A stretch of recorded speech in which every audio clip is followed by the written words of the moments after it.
different styles and techniques that work. I'm not going to get up here and try to tell you, this is the way that it's done, because there's been so many successful minds in the past with totally different styles than what I teach at Santa Clara. I'll talk a little bit about what I know best, and that's what we do in Santa Clara. I would like to start out by saying, as you guys go around and listen to different minds, basically some of the things that I do too, I listen to a lot of the lines that compete during the summertime in the drum corps activity. And that's basically where I get a lot of my ideas from. It's from everybody else. I'd like to say that nobody should feel shame about that or try to hide it, because there's not a note or pattern that hasn't been played already, by someone. It's just a matter of dealing with your own creative juices along with some of the ideas that you hear. Last year I changed my philosophy a little bit because, I've noticed over the past 2 or 3 years that a lot of the percussion lines are starting to lose their personal identities and go with one particular kind of sound here. And I'm trying to get that back, because maybe 3, 4, 5 years ago there were some lines that were just totally opposite from each other. They had excellent styles. One you to talk about, of course, are the Blue Devils.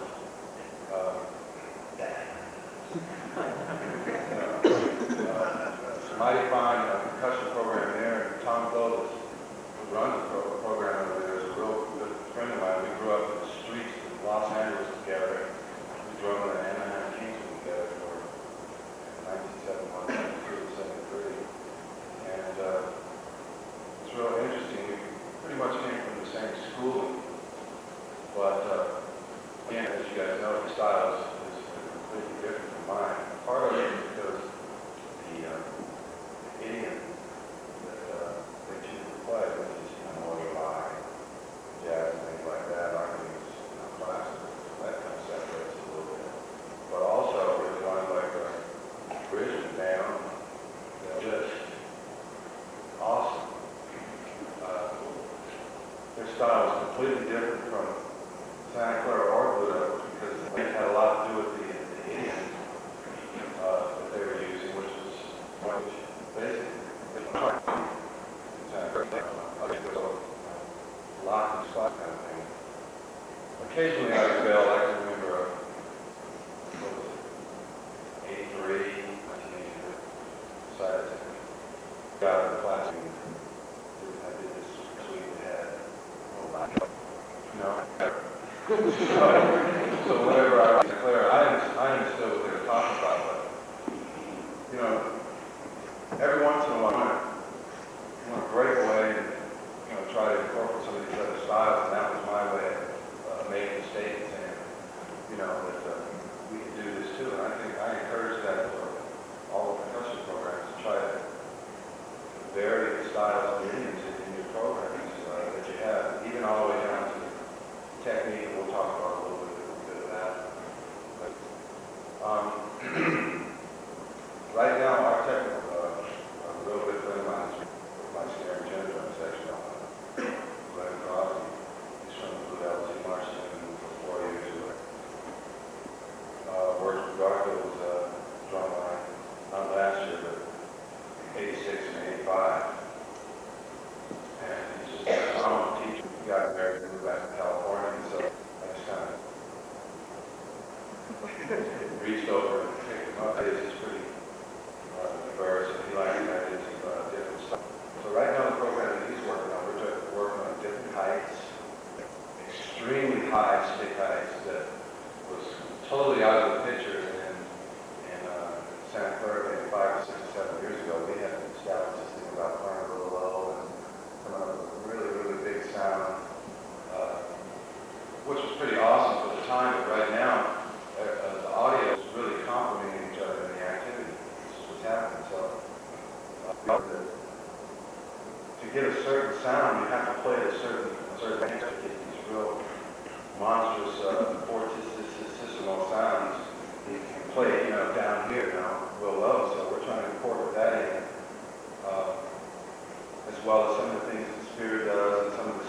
that Tom Williams, with Ludo, we all get together and talk about it because we're all pretty close friends. And we all agree that we want to try to get into that a little bit more as much as we can.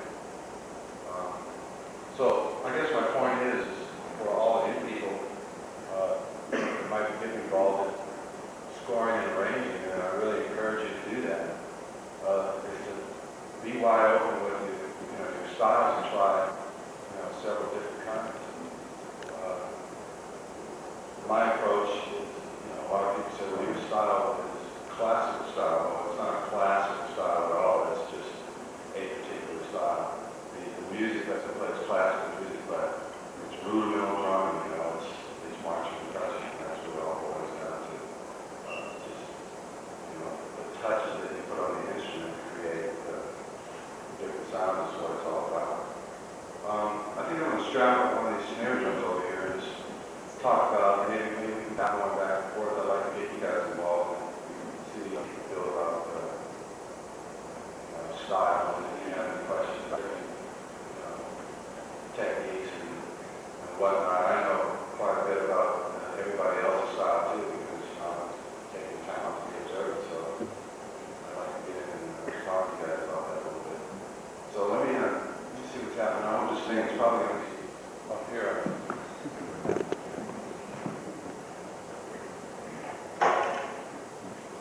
I never get a chance to do this. This is kind of hip. It's a while since I hooked up.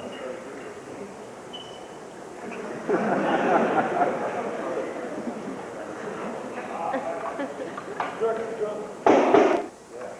We'll talk about different drums too. I have to tell you that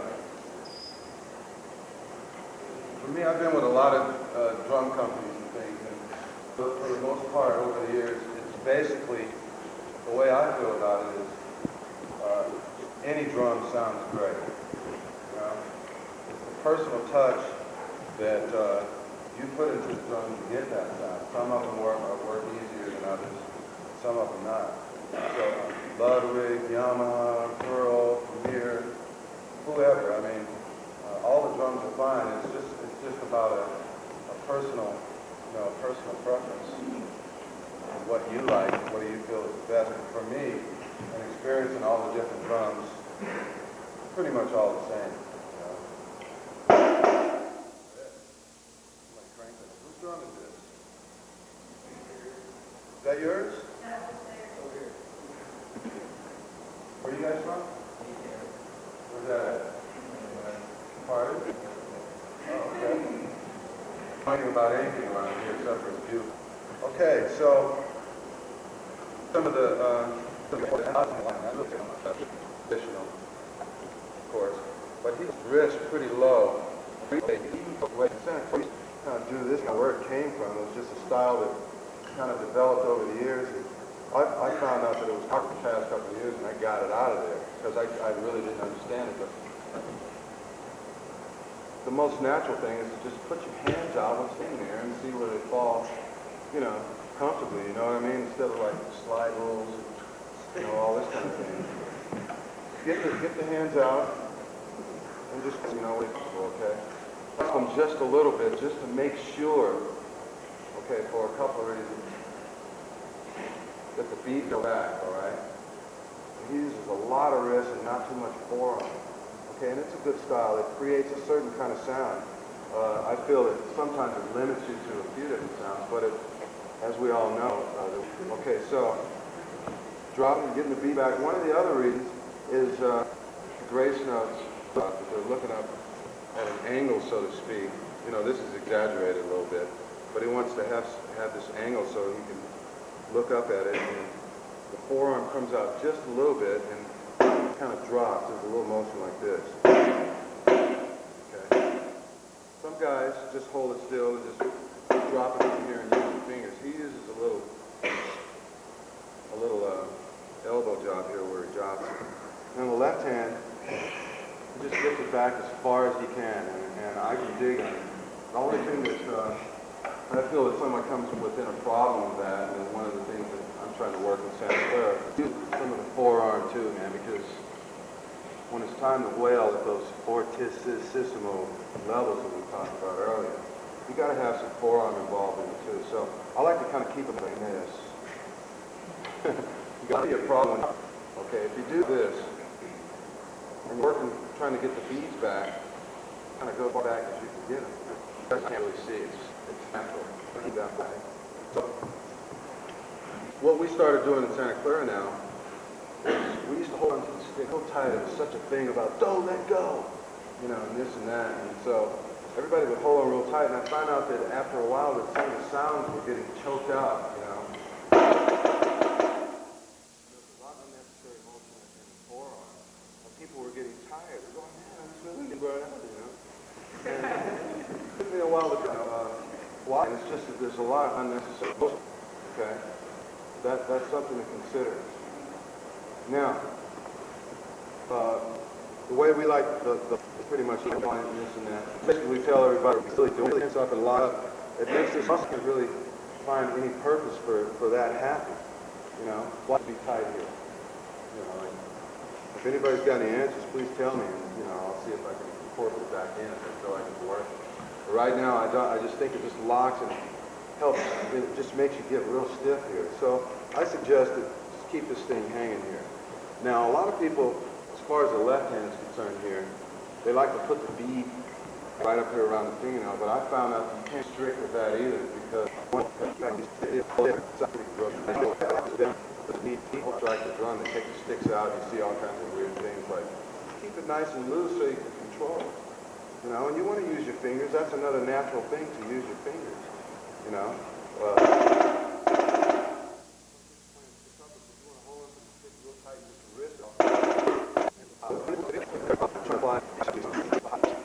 Working with the mirror, a visual thing of my plans to get these down soaking and this and that. You know, it's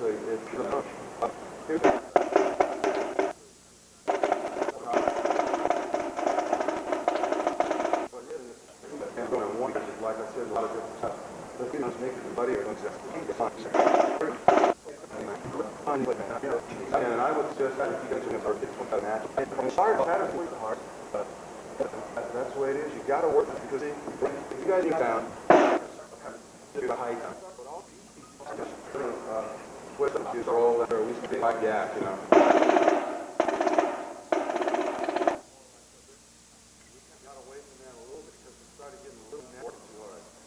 Somebody like they were a little bit more close, you know.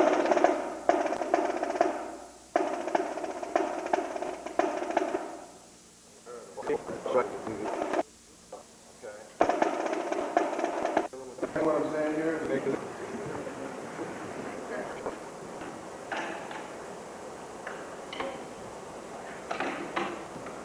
Yeah. It's still kind of high, but it feels pretty good. All right. The things I noticed today in quad sections or triples that I see a lot of people have problems with takes care of your cleanliness. A lot of people are worried about moving on, you know, getting to the next drum instead of actually finishing out with this drum or this one first before you move to the next. That's a real big problem. People hear something and they go, well, it's going to go. But it kind of makes the motion. They don't really place the sticks exactly where they belong on the drum. It's kind of a real heavy-duty technical thing, but it's something to really concern yourself when you're moving from drum to drum. Okay? There's a lot of rim hitting going on out there, and that's what separates, you know, the good lines from the not so good lines. Pick your beating spots on the drums. Like I said, there's many styles. Some people like to play out like this. I don't care for it. I think you have to work too hard. Some people will go for, you know, like the French, German timpani style with thumbs up almost. This style, that was one style we used in Santa Clara for a couple of years. It worked okay. I think the best thing, though, is the old basic natural, just laying your hands out where they naturally want to go, and then working with that, and work your exercises slow. You know exactly where the hand has to move the drum, and it's tedious, but the first thing everybody wants to do when they put quads on it, start going, yeah, let me see if I can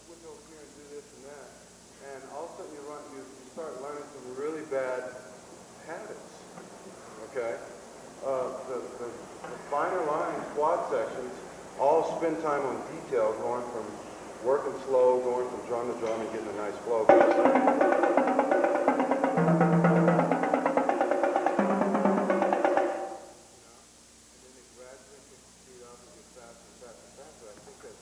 Very important. Depending on how your drums are set up, the beating spots can create different tones too. You get a much drier sound in the middle, you know.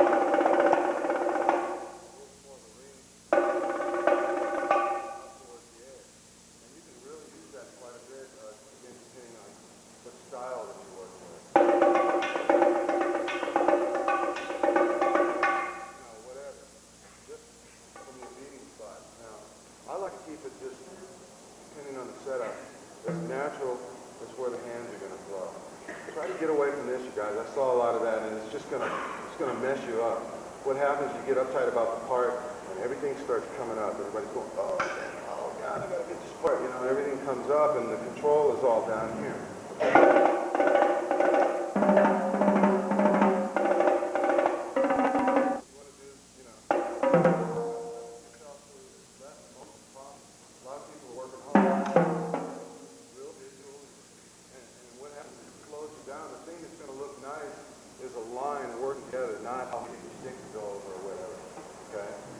Tone it down. One other thing that's real important about quad playing that I've discovered, and that's it's not really how loud you hit the drums to get them to project.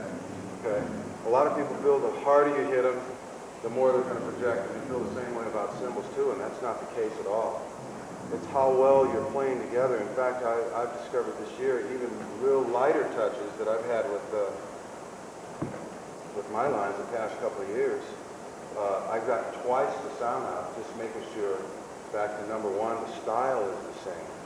Okay? When the style is the same and the touch is the same, your sound is going to project, and it's amazing. You guys should take time and experiment around with it.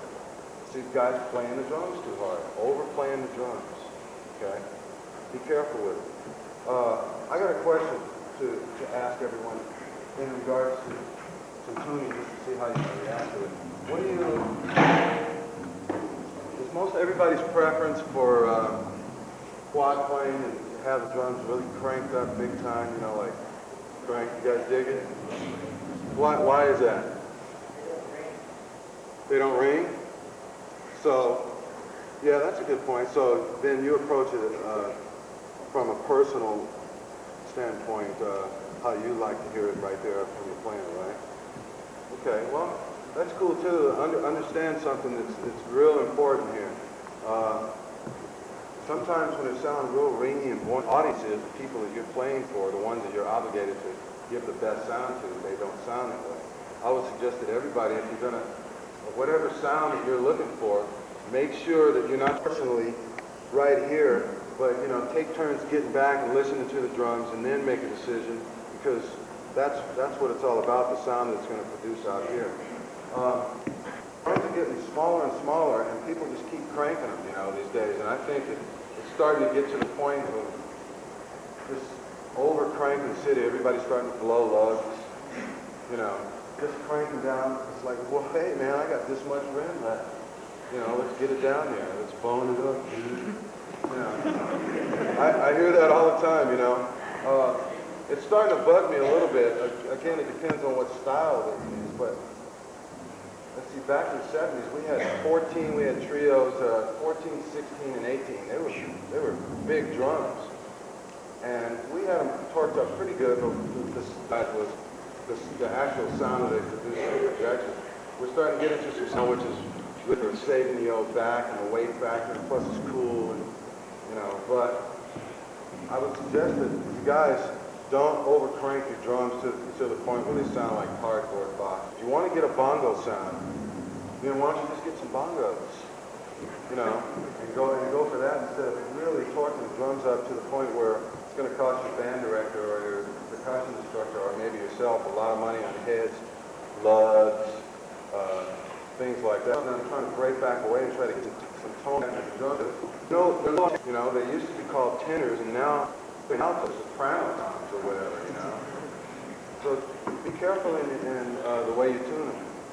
The more high pitches work a little bit better, I think, for rock music, especially if you have a loud, extremely, okay, some of the effects you got and things like that are going to work really well.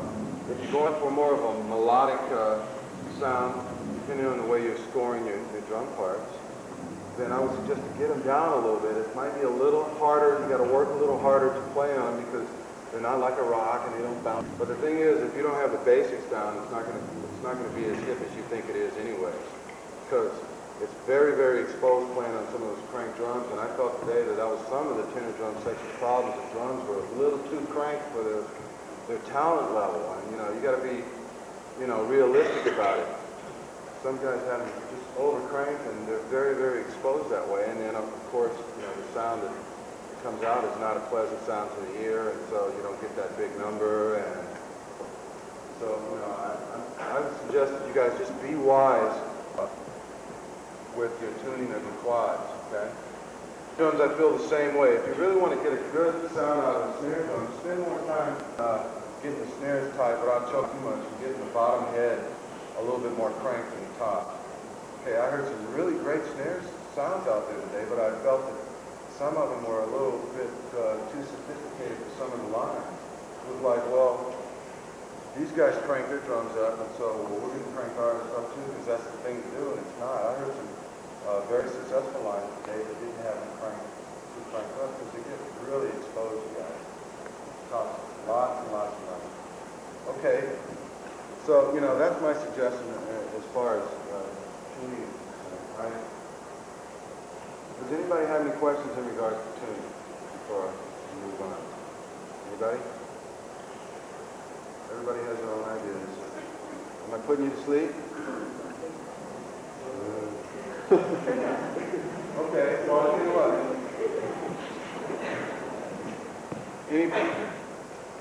You got a question up there? Yeah, do you have a different concept for tuning the drums for drum corps than you would for tuning for a band? Yeah, well, sometimes, no, it depends on the chops of the drum line, basically. Everybody likes that real tight sound. I'm trying to get away from it a little bit because we've lost some important colors that the drums can produce by over cranking. But there's a very thin line there. You got to satisfy your guys too. They want to play on something tight. I basically would say that it depends on the chop level of the players. If they have really, really decent chops, then I wouldn't be afraid of getting the snares up at all. And that goes for bass drums, tenors, the whole shebang, as far as tuning is concerned. If you don't have the heavy-duty chops, don't crank your drum so much. Work on the bottom head to get a good snare sound, and don't expose yourself so much because you're going to get buried alive, from somebody that's adjudicating it. If you're not able to cut it with that particular sound, it becomes, twice as much a negative. So that's something to consider too. Does that answer your question? Yeah. Anybody have any questions in regards? Yeah, the tom, I just like the chords now with the swing stuff. On my rim on them.